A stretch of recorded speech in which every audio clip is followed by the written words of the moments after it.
సమస్తమును కూడా కోల్పోయినప్పటికీ కూడా అతడు యెహోవా అతను ఏం చేశాడమ్మా? ఆశీర్వదించాడు. యెహోవా అతనికి తోడై ఉన్నాడు.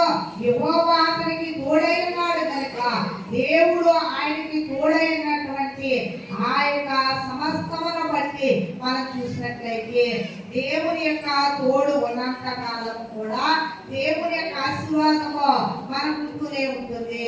అందుకనే మరి పరోరాజు అంటాడు యేసేపును బట్టి, యెహోవా వలన ఆశీర్వదింపబడిన వాడా లోపలికి రమ్మో అని చెప్తున్నాడు. ఎలియాజరు విషయంలో కూడా మరి ఆ విధముగా మరి వెళ్ళినప్పుడు రెబెకా గురించి వెళ్ళినప్పుడు అదే మాట చెప్పబడుతుంది. నీకు దేవుని వలన ఏమయ్యావమ్మా? ఆశీర్వదింపబడ్డావు. సరే, మరి ఆది కాండములోనే మనము ఇంకా మరి అభివృద్ధి పొందడానికి మూల కారకులైనటువంటి వారిని మనం జ్ఞాపకం చేసుకున్నట్లయితే యేసేపు, ఇస్సాకు వీళ్ళందరూ కూడా ఆశీర్వదింపబడ్డారు. అలాగనే అబ్రహాము గురించి కూడా మరి ఎన్నో శ్రమలో ఎన్నో ఇబ్బందులు లేకుండా ఆయనకు ఆశీర్వాదము రాలేదండి.